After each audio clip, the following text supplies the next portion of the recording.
ভেদাভেদ আমরা দেখি না, একসাথে বড় হয়েছি, একসাথে এক বেটে খেলাধুলা করছি, একসাথে সবকিছু করছি। বড় হয়ে যাওয়ার পরে কেন হিন্দু মুসলিম ভেদাভেদ থাকবে? এটা থাকতে পারে না, এটা বৈষম্য, এটা থাকবে না। আবহমান কাল থেকে এদেশের মানুষ ধর্মীয় সম্প্রীতিতে বিশ্বাস করে, ধর্মীয় সহাবস্থান সব ধর্মই স্বীকার করে। আমাদের শুধু ইসলাম ধর্ম না, সব ধর্মেই কিন্তু ধর্মীয় সহাবস্থানের কথা বলা আছে। কোনো ধর্মে এরকম নাই যে অন্য ধর্মকে আক্রমণ করবে বা কোনো কিছু করবে, কোনো আমার জানা মতে নাই, কোনো ধর্মকেই এটা প্রমোটিভ করে না।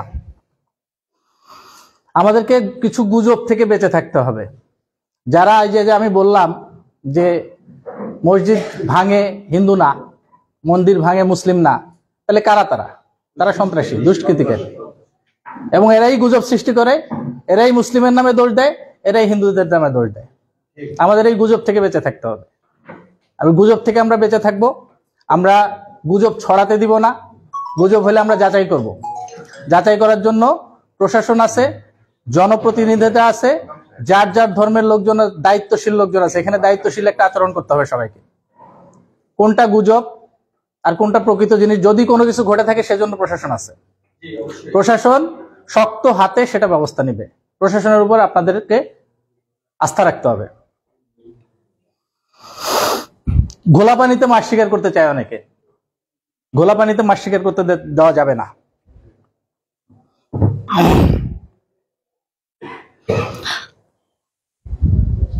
আমাদের এখনকার স্লোগান হবে ঐক্যবদ্ধ বাংলাদেশ, ছড়াবে না বিদ্বেষ।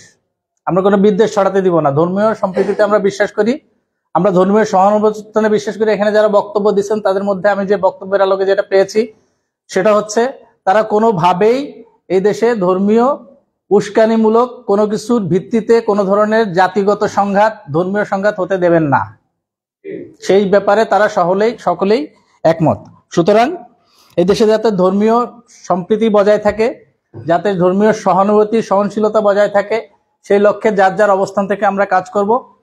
আমরা যারা বিভিন্ন ধর্মের ইমাম সাহেব, যারা ইসলাম ধর্মের ইমাম সাহেবরা আছেন, হিন্দু ধর্মে যারা মন্দিরের পূজারী আছেন, যারা দায়িত্বশীল কর্মকর্তা, দায়িত্বশীল লোকজন আছেন, তারা যার যার অবস্থান থেকে তাদের যদি ভূমিকাটা পালন করেন, তাহলে আমি বিশ্বাস করি যে আমাদের এই বাংলাদেশে এবং আমার আওতাধীন তিতাস থানায় এটা কখনো হতে পারবে না। কি পারবে? আমরা সেটা আশা করি না। এখানে যে পরিবেশ আছে, সমন্বয়ক ভাইদেরকে বলবো, তারা তোমরা কষ্ট করে যে অবস্থানটা নিয়ে এসেছো, যে স্বপ্ন আমাদেরকে দেখাচ্ছ, সেই স্বপ্নটা যাতে কেউ ভেঙে দিতে না পারে সে ব্যাপারে সময় সচ্চার থাকবা। যদি কোনো ধরনের তথ্য পাও আমাকে জানাবা, আমি ব্যবস্থা নিব।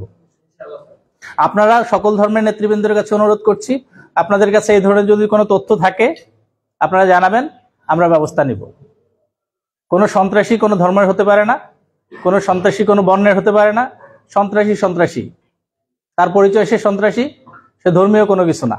আমরা সেটাকে আলাদাভাবে দেখব। আমরা এটাকে ধর্মীয়ভাবে নিব না।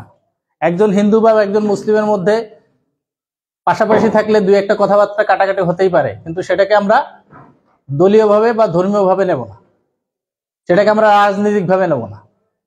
আমরা সেটাকে ব্যক্তিগত পর্যায়েই রাখবো। সেটাকে আমরা উস্কানি দিয়ে বড় করব না। এই সহযোগিতা কি আমরা পেতে পারি? তাহলে আমার কোনো ভয় নাই, আমি শান্তিতে ঘুমাতে পারবো। আমরা আশা করি আপনারাও শান্তিতে ঘুমাতে পারবেন। এই আহ্বান আপনাদের প্রতি আমার উদাত্ত আহ্বান থাকলো যে আপনারা বাংলাদেশের যে প্রাচীন ঐতিহ্য, আমরা সবাই একই দেশের বাসিন্দা, আমরা সবাই একই রাষ্ট্রের অধিবাসী। আমাদের মধ্যে ধর্মের ভিত্তিতে কোনো ভেদাভেদ নাই, আমাদের মধ্যে জাতির ভিত্তিতে কোনো ভেদাভেদ নাই, আমাদের মধ্যে বর্ণের ভিত্তিতে কোনো ভেদাভেদ নাই, আমাদের মধ্যে রাজনৈতিক মতানৈক্য থাকলেও রাজনীতি নিয়ে সহিংসতা নাই। আমরা এটা বিশ্বাস করব এবং আমরা সেটা সেইভাবে আমরা আমাদের দায়িত্বটুকু পালন করব। এই দায়িত্বটুকু যদি যার যার অবস্থান থেকে পালন করতে, মিডিয়া ভাইদেরকে আমি আরেকটু আহ্বান জানাতে চাই, ওনাদের ভূমিকাটা অনেক বড়। যদি কোনো ধরনের এই ধরনের গুজব থাকে, ওনারা এই গুজবটাকে প্রতিহত করার জন্য যথাযথ ব্যবস্থা নেবেন। ওনাদের হাতে সেই শক্তি, ক্ষমতা এবং সেই মেকানিজম আল্লাহ পাক দিয়েছেন।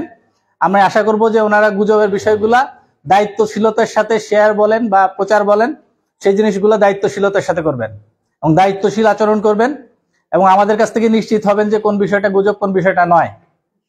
আর যদি কোনো ঘটনা ঘটেই যায় দৈবক্রমে, আমি আশা করি না সেরকম ঘটবে, তাহলে অন্তত আমাদেরকে জানাবেন। আমরা আইনের আলোকে যে ব্যবস্থা হয় সেই ব্যবস্থা নিব এবং সেইটুকু পর্যন্ত ধৈর্য রাখবেন। আইনের প্রতি শ্রদ্ধাশীল থাকবেন, এই বলে আমি আমার বক্তব্য শেষ করছি। সবাইকে এখানে আসার জন্য ধন্যবাদ। সবাই যে তার নিজ নিজ মূল্যবান সময় ব্যয় করে আমাদেরকে সময় দিয়েছেন সেজন্য ধন্যবাদ। সকলে বসে একই ফ্লোরের নিচে, একই ছাদের নিচে বসে সকল ধর্মের লোকজন একইভাবে কথা বলেছেন, পরস্পরের মতামতকে শ্রদ্ধা জানিয়েছেন, পরস্পরের কথা শুনেছেন, সেজন্য ধন্যবাদ।